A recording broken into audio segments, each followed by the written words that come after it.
don Raúl Romero Medina. Él es profesor contratado doctor en el Departamento de Historia del Arte de la Universidad Complutense de Madrid. Se doctoró con una tesis sobre arquitectura medieval en el puerto de Santa María y ha sido profesor en la Universidad de Cádiz, en la Universidad CEU Cardenal Herrera, en la Universidad Internacional de La Rioja y en la Universidad de Málaga. Asimismo, ha realizado estancias de investigación en países como Francia, Bélgica y Canadá. Dedica sus investigaciones a la promoción artística nobiliaria en el tránsito de la Edad Media a la Edad Moderna, cuyos resultados han sido publicados en diversas revistas científicas de impacto.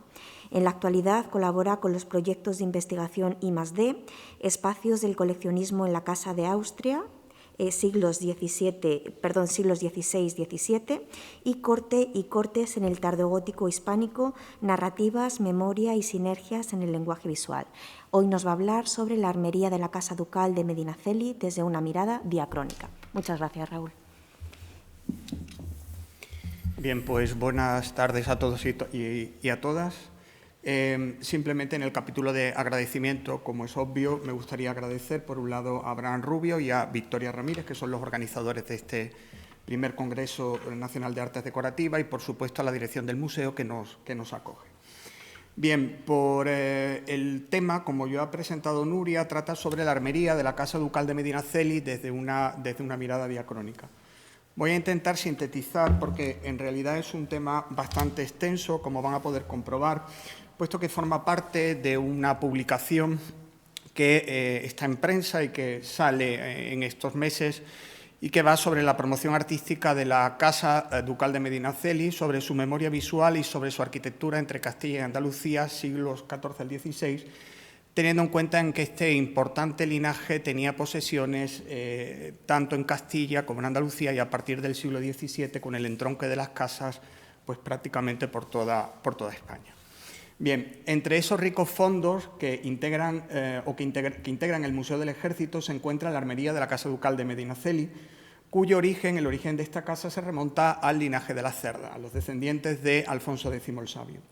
Se trata, esta armería, de la única colección con este origen conservada hasta nuestros días y la forma un conjunto heterogéneo de armas y armaduras, así como otro tipo de objetos de uso y decorativos.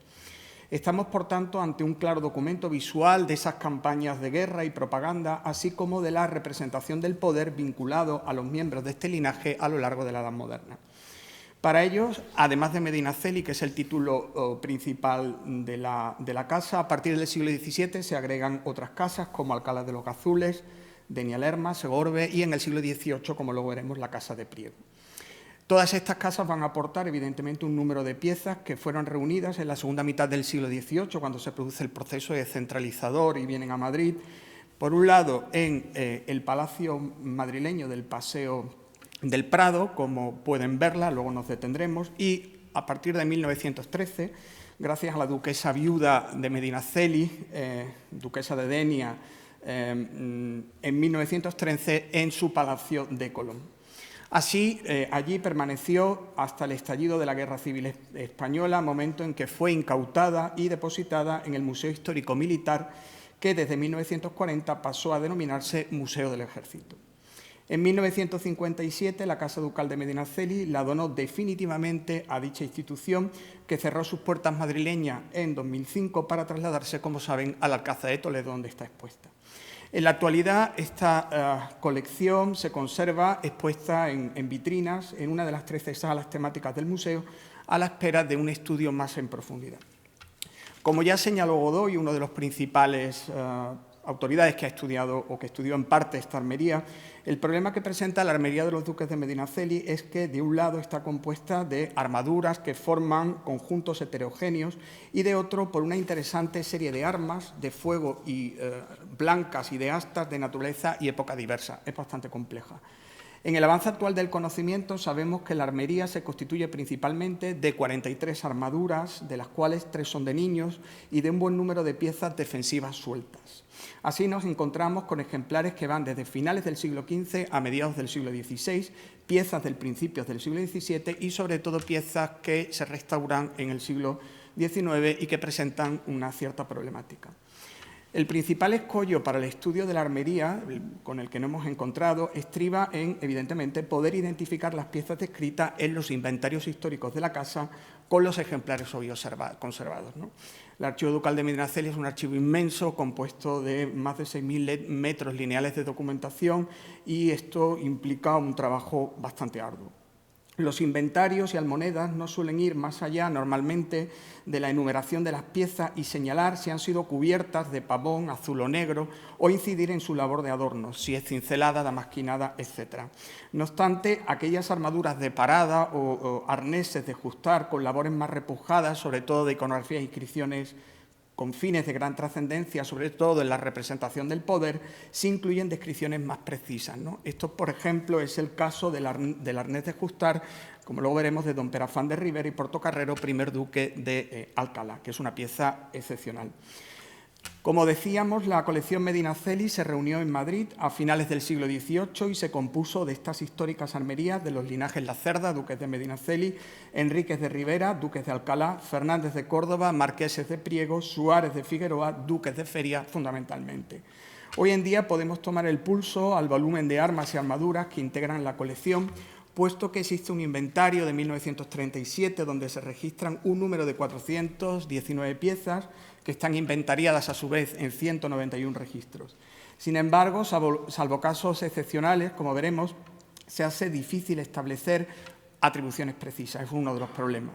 Incluso algunas de ellas deberían ser revisadas por cuanto resultan contradictorias o tejidas con narraciones equívocas, sobre todo del 19, como es el caso de una de las principales figuras de la casa, que es el gran capitán González Fernández de Córdoba, primer duque de Sesa, que forma parte de la casa.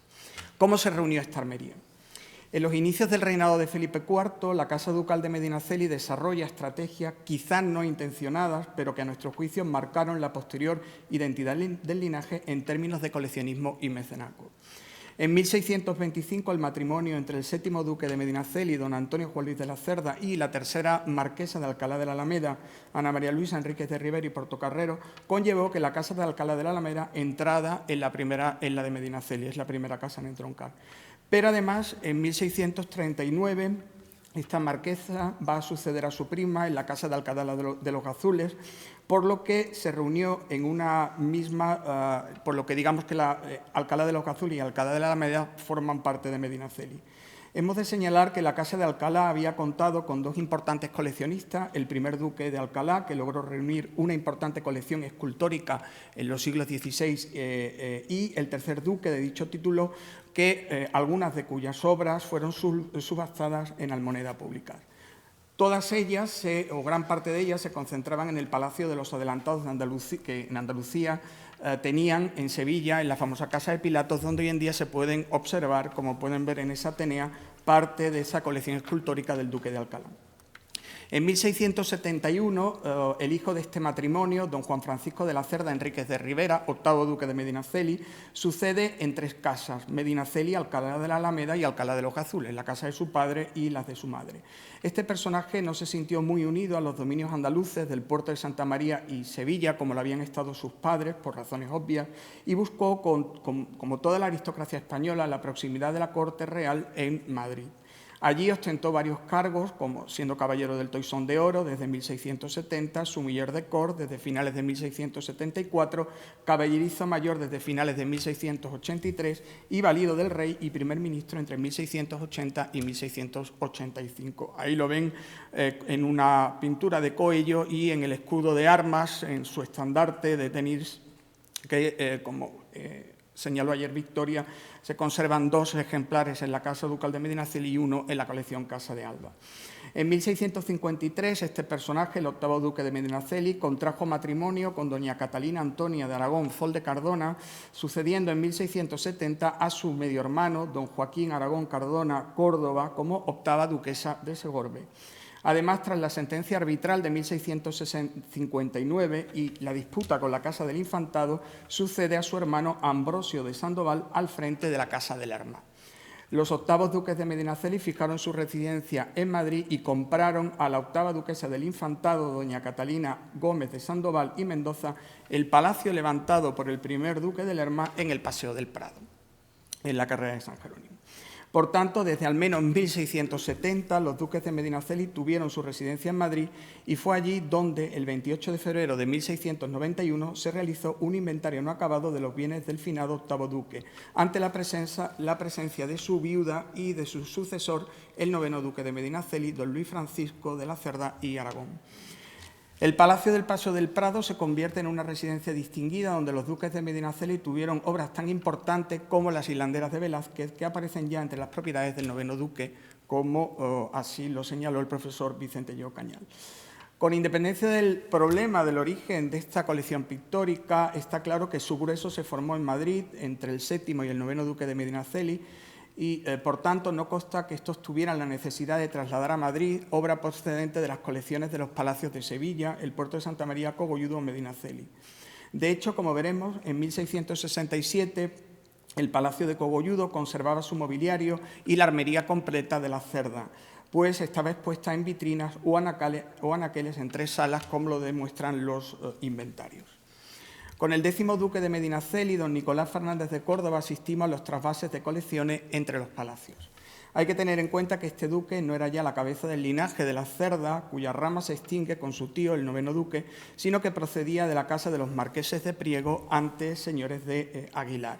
Además, estos agregan luego el título de marqueses de Aitona y duques de Santiesteban con las casas de Moncada y Santiesteban. Se produce, por tanto, una falta de intereses cuando la casa, aunque mantiene el título de Medinaceli, aparece o tiene una falta de intereses sobre los lugares que habían pertenecido a la Cerda, como el puerto de Santa María, Cogolludo o Medinaceli, que eran lugares que habían sido tan importantes para el linaje. Sabemos que en 1731 la biblioteca del séptimo duque de Medinaceli, don Juan Luis de la Cerda, es trasladada desde el Palacio del Puerto de Santa María al Palacio del Prado. Las intenciones del 10º duque no eran otras que la de formar en la villa y corte una biblioteca centralizada. No obstante, tras su muerte en 1739, muchos bienes pudieron ser subastados en almoneda pública, enviados a otros lugares o venderse con posterioridad. De tiempos del 11º duque de Medinaceli, don Luis Antonio Fernández de Córdoba y Espínola, data un inventario del Palacio de Medinaceli, levantado el 8 de septiembre de 1751.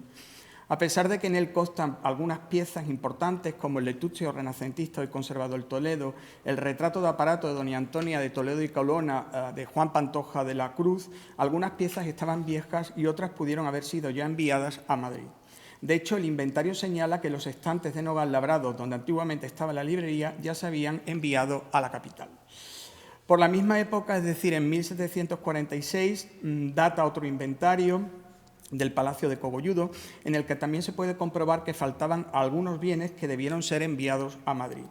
La propia descripción de la armería, en comparación con el inventario de 1667, refleja que ésta ya no lucía expuesta y que faltaban varias de sus piezas. Entre 1746 y 1769 hemos de suponer que fue trasladada a Madrid. En cualquier caso, algo similar ocurrió con los bienes de otros linajes, como los duques de Alcalá. En la década de 1760 fueron llevadas desde la Casa de Pilatos de Sevilla y desde el Palacio Gaditano de Bornos, que también formaban parte de los dominios de la casa, a Madrid, algunas de las esculturas y relieves antiguos y modernos. La intención no era otra que instalarla en el espacio de la Almería del Palacio del Prado, que quería ser decorada con una galería de esculturas que acompañaran a las armas y armaduras de guerra, creando así una distinguida y representativa sala. El propio Antonio Pons se hace eco de ella y la describe por su interés. Dice que consiste principalmente en 38 armaduras enteras y en diferentes armas de toda suerte.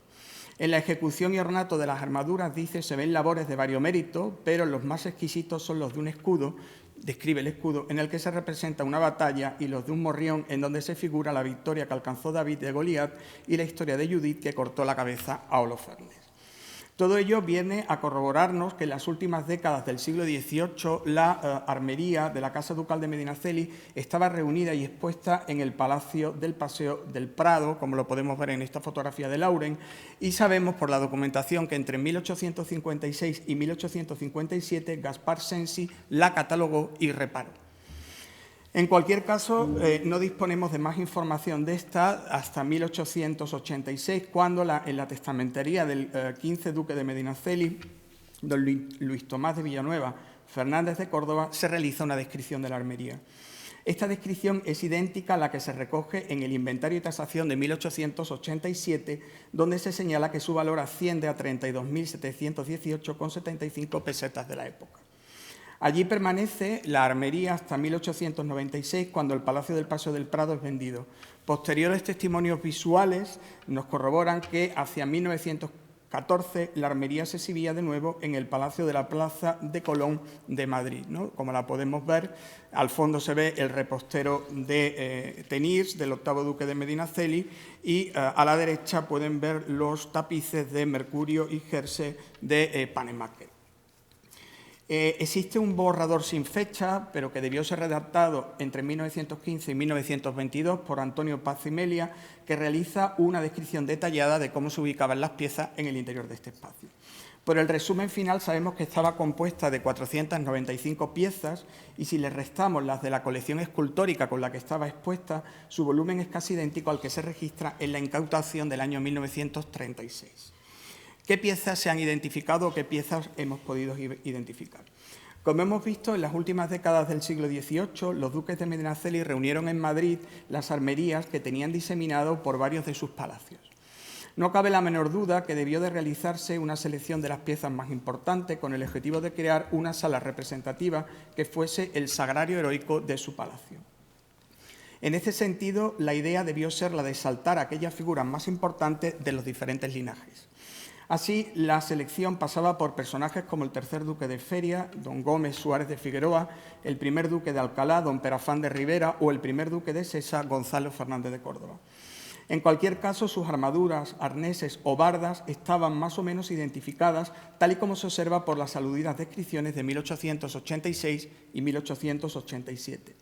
No ocurrió así para las piezas de otros linajes, pues llegaron en forma de conjuntos más heterogéneos. En cualquier caso, la colección Medinaceli refleja ese interés coleccionista a caballo entre lo útil y lo simbólico en relación con el ejercicio del poder. Vamos a ver algunas piezas. El arnés de parada del tercer duque de Feria, que lo podemos ver señalado con una flecha y lo ven también a la derecha, estaba colocado sobre un maniquí que portaba la armadura y tenía todas las piezas, el gorjal, el peto, el espaldar, no vamos a detenernos en estos asuntos, unos calzones, un sombrero de fieltro y una banda. De su armadura se conserva también la testera del caballo. Se ha considerado que la espada que portaba pertenecía a este duque de Feria, pero de identificarla con la labrada por Benvenuto Cellini sería más bien la del primer duque de Feria, Gómez III Suárez de Figueroa y Córdoba. La casa de Feria, como hemos dicho, se unió en 1634 a la de Priego y esta última a la de Medinaceli en 1711. La rama principal masculina de los Suárez de Figueroa quedó extinguida y pasó al marqués de Priego, Alonso Fernández de Córdoba y Figueroa el Mudo. Fue otro marqués de Priego, don Nicolás Fernández de Córdoba y de la Cerda, en quien recayó el título de 10º duque de Medinaceli. Este personaje, el tercer duque de Feria, había sido un militar importante en la monarquía de Felipe IV. De hecho, don Gómez Suárez de Figueroa, también segundo marqués de Villalba, tuvo una destacada participación en la Guerra de los 30 años, en particular en las campañas de Constanza y en la toma de Brisat y Rheinfelden, y sucedió en el cargo a Olivares como virrey de Cataluña. Asimismo, fue gobernador del Estado de Milán, capitán general de Italia, embajador de España ante el Papa Paulo V y embajador extraordinario en Francia en la entronización de Luis XIII. La media armadura y la testera de gala que se conserva en el Museo del Ejército forma parte de una destacada pieza realizada en oro y plata sobre acero. Probablemente fuese confeccionada en los talleres milaneses en las 3 primeras décadas del siglo XVII. Es una pieza muy destacada. Se trata de una pieza pavonada con labores de damasquinado a base de bandas dobles longitudinales que delimitan campos decorados en dorado. El conjunto destaca sobre todo por sus plateados motivos iconográficos basados en una estrella de 5 puntas, como pueden comprobar, 2 palmas cruzados dentro de una corona ducal y una F mayúscula alusiva a su título de marqués de Feria. La pieza se completa con unas calzas tejidas en seda e hilos de plata y una banda confeccionada en terciopelo rojo e hilo de oro que bordan los mismos símbolos ducales de la armadura, tal y como se conserva actualmente en Toledo. Diferentes retratos del duque de Feria con armadura son la prueba de la importancia que llegó a alcanzar la pintura en la construcción de la imagen política del noble. Las armaduras fueron clave en la autorrepresentación masculina, pues la imagen de la fuerza era una manera de legitimar el poder político de Gómez Suárez de Figueroa. Así debe entenderse su representación tanto en el retrato de aparato de Félix Draixen como en el cuadro a caballo en el Socorro de la Plaza de Constanza de Vicente Carducho para el Salón de los Reinos. En ambos casos luce, como pueden comprobar, la media, aquí lo tienen en detalle, la media armadura, la banda y las calzas con sus emblemas iconográficos, con lo que también el retrato nos permite su identificación. El arnés de Justar y la barda incompleta del primer duque de Alcalá, don Perafán Enríquez de Rivera, es una guarnición que sirve de ejemplo para ilustrar los elementos defensivos en las justas caballerescas. Está compuesta de piezas de diferentes arneses y añadidos en el siglo XIX. En su armadura ecuestre o barda se representa en dos medallones, como pueden ver en detalle, la divisa del Ducado de Alcalá, el castillo de 4 pisos. Como ya hemos señalado, la casa de Alcalá de los Azules se une a la de Medinaceli en 1639 gracias al matrimonio del 7º duque de Medinaceli. Más dudosa en esa colección resulta, puesto que así está inventariada, la armadura de paje y arnés pequeño de torneo que se ha atribuido al primer duque de Sesa, don Gonzalo Fernández de Córdoba, cuando era doncel del príncipe don Juan. Como ya apuntamos, estas atribuciones de Bermúdez de Castro deben ser revisadas, ya que los inventarios de 1886 y 1887 lo señalan como posibilidad. En cualquier caso, como pueden comprobar, la armadura de paje, aunque presente corona ducal, tiene un tipo de decoración a candilieri, es muy interesante, con trofeos, galgos y medallones con bustos que parecen situarla en torno a 1530-1550. Lleva un reborde, como pueden comprobar, a imitación del cordón de San Francisco y se trata de un montaje de piezas procedentes de un taller del norte de Italia. Como hemos comentado, lo más importante es casar la información que nos dan los inventarios con las piezas conservadas. Esto resulta más difícil para la rama principal de la casa de Medinaceli, el linaje de la Cerda. Esta armería debió llegar a Madrid bastante deslavazada, a pesar de que en el siglo XVII se exhibía con cierta magnificencia en 3 de los salones del Palacio de Cogolludo, tal y como lo describen los inventarios.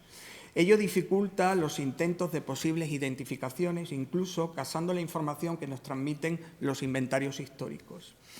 La historia de este linaje de la Cerda va unida a los principales hechos de armas en socorro y apoyo a la corona. Sería inútil enumerar ahora estos acontecimientos, pero queda claro que sus armas y armaduras fueron verdaderos soportes para transmitir la fama del soldado, pues reproducían los cánones clásicos de los héroes de la antigüedad. Las primeras noticias documentales sobre las armaduras de Medinaceli datan del periodo de los Reyes Católicos. Nos referimos a un cuaderno con las cuentas de Juan del Águila, que fue camarero del primer duque, don Luis de la Cerda, y sabemos que en 1485, en el transcurso de la Guerra de Granada, se producen compras de materiales que se refieren a la confección de una coraza, presumiblemente de una brigantina. Esta debió ser una defensa del cuerpo formada con hojas de hierro clavadas sobre un justillo de tela o piel cubierto de terciopelo carmesí, sobre el que debió destacar la cabeza de los clavos dorados y muy probablemente cincelados. Como se ha señalado, era frecuente recubrir las corazas con tejidos, siguiendo una antigua tradición medieval documentada desde al menos el siglo XII. Así, en 1492, el inventario de Lorenzo el Magnífico recoge la coraza a la antigua cubierta de terciopelo pavonazo. El primer retrato conocido de un rey de España, que es el de Felipe el Hermoso, conservado hoy en el Museo de Bellas Artes. En él podemos ver cómo su armadura está cubierta con unos ricos tejidos de motivos heráldicos. En el transcurso de esta guerra, el primer duque de Medinaceli necesitó la presencia de un armero para que limpiase, desguarneciera y volviese a guarnecer su capacete. Todo esto lo dice el libro de cuentas de 1489. Probablemente estamos ante uno de esos ejemplares de calva cónica y de caída común en tiempos de los Reyes Católicos y de producción hispana. Se trata de un casco que combinaba carácter funcional con la plasticidad proporcionada por guarniciones simples, generalmente en latón y dorado. Disponer de un armero cerca era necesario para tener a punto los elementos de la panoplia que solían estar guarnecidos. Probablemente estas aplicaciones de latón se hicieron mediante tiras que pudieron recoger el borde del ala a base de la calva y la línea axial desde el frente hasta el dorso. Podía llevar motivos geométricos evocando el trabajo de la filigrana nazarí por la época, dada la fascinación que sentían los castellanos por este mundo. A veces la decoración se complicaba, como se observa en 2 de los capacetes más importantes, uno conservado en el Ayuntamiento de Jaca y otro en la Real Academia de la Historia. Hemos podido identificar en la colección de Medinaceli una de estos posibles capacetes dentro de la veintena. Uno de estos capacetes presenta el ala corrida y la banda decorativa en latón. Lleva, como pueden comprobar, no se observa bien, pero en la izquierda lleva, antes de la cenefa, el punzón de Calatayud, por lo que nos pone ante una pieza de producción ibérica tardomedieval. Presenta el mismo punzón y modelo que el conservado en el Museo de Filadelfia y se debe relacionar con el capacete de la armadura de Alférez Duarte de Almeida, conservado en la Catedral de Toledo y fechado en 1475. Esta prenda de cabeza defensiva fue utilizada por las tropas castellanas a finales del siglo XV y destacó su uso en la Guerra de Granada en tiempos de los Reyes Católicos y posteriormente en las expediciones de América.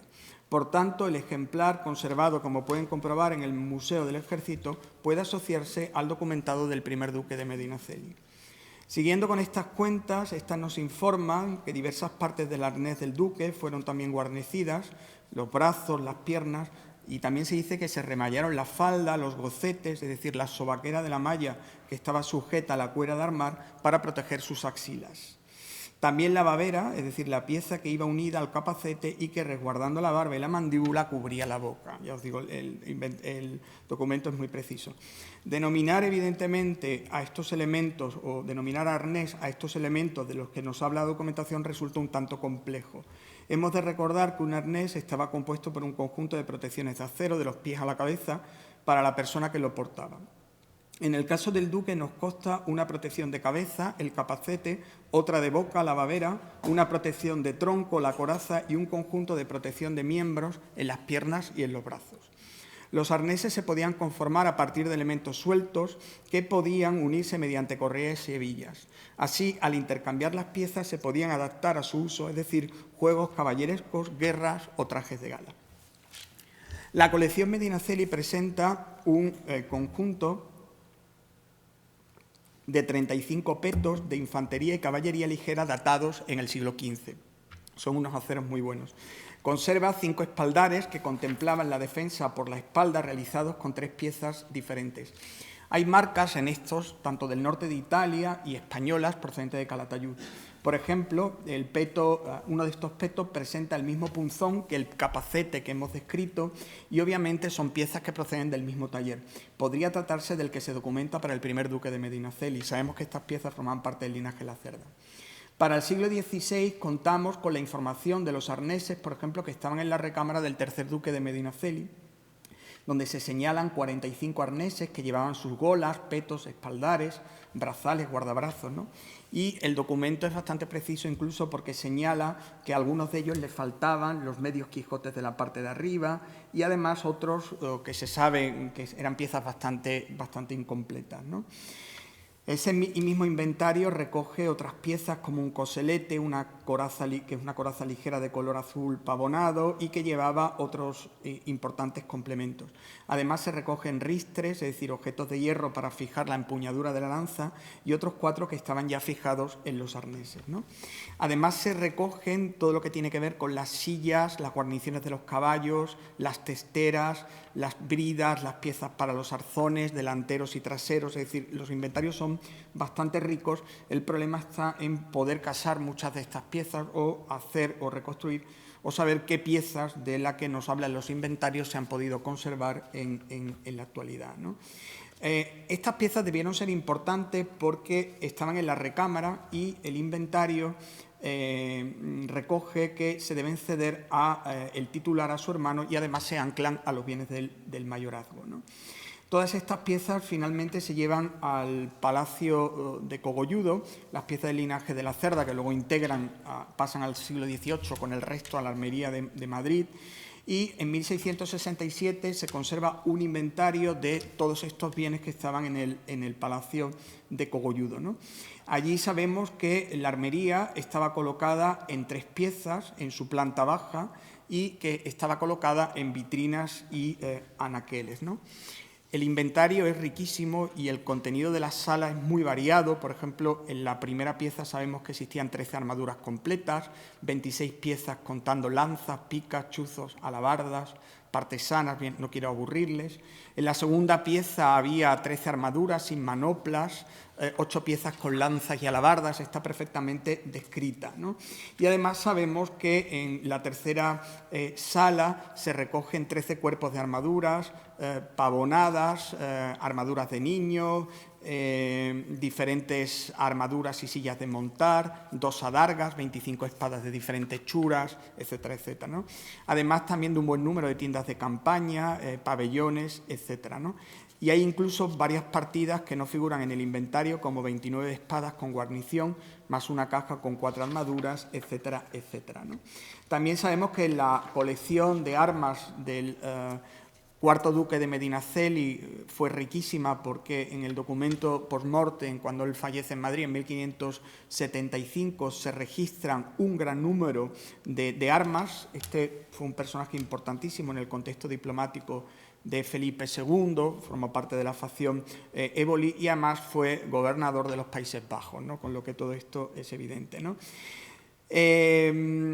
En su inventario se reflejan un número importante de guarniciones con descripción bastante precisa de todos los elementos.